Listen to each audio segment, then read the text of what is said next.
Big updates from NCERT.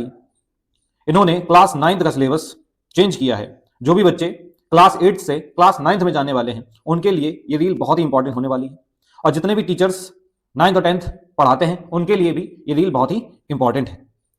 According to NEP national education policy 2020 के according NCERT ने अपना syllabus 9th के लिए चेंज कर दिया है।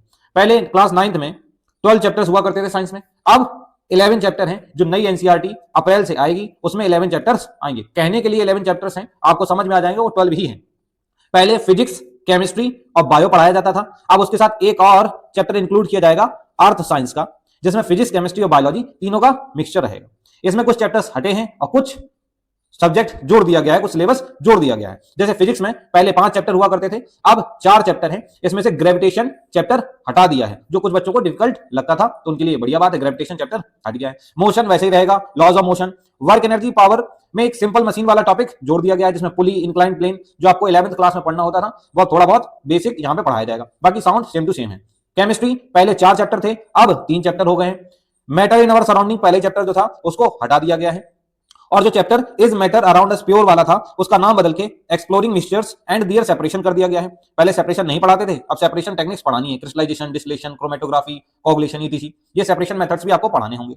स्ट्रक्चर ऑफ एटम्स में थोड़ा बहुत आईयूपीएसी के बारे में आपको बताना होगा, कुछ नेमिंग्स थोड़ी बहुत बतानी होगी, बाकी सब सेम है। एटम्स एंड मॉलिक्यूल्स में आयनिक एंड कोवलेंट कंपाउंड जो क्लास 10th का टॉपिक था उसको इसमें पढ़ाना होगा। इलेक्ट्रॉन डॉट स्ट्रक्चर क्लास 10 में पढ़ते थे, इसमें पढ़ना होगा। तो कुछ क्लास 10 से आपका क्लास 9th में कर दिया है। अभी सिर्फ क्लास 9th के बारे में बताया गया है, लेकिन ये आगे चल के क्लास 10th में भी इसकी चेंजेस किए ही जाएंगे।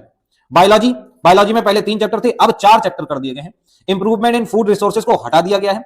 Cell the unit of life में कैंसर से रिलेटेड चीजें और रिसेंट एडवांसमेंट इन साइकोलॉजी अच्छे से पढ़ाना है।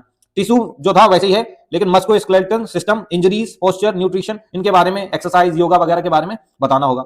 रिप्रोडक्शन क्लास 10th का चैप्टर था, उसको 9th में कर दिया गया पूरा का पूरा। डाइवर्सिटी पहले पढ़ाया जाता था 9th में, इसको दोबारा से इंक्लूड कर दिया गया है। तो ये यहाँ पे मेजर चेंजेस हुए हैं बायोलॉजी में। और earth as a systems, energy, matter and life, ये अलग से एक चैप्टर रहेगा जो फिजिक्स, केमिस्ट्री, बायो सभी का मिक्सचर होगा। इसमें earth, solar energy, light, electromagnetic spectrum जिसकी बातें 10th में करते थे उसको यहाँ पे पढ़ाना है। Biogeochemical cycles, water cycle, carbon cycle, nitrogen cycle, इन सबके बारे में पढ़ना होगा। ह्यूमन इंपैक्ट ऑन अर्थ, इसके बारे में पढ़ना होगा। तो ये क्लास 9th जो 2026-27 का सेशन रहने वाला है उसमें अप्रैल से ये वाला सिलेबस चलने वाला है। आप इसको नोट डाउन कर सकते हैं और अकॉर्डिंग टू दिस पढ़ना है आपको। Thank you. जय हिंद, जय भारत।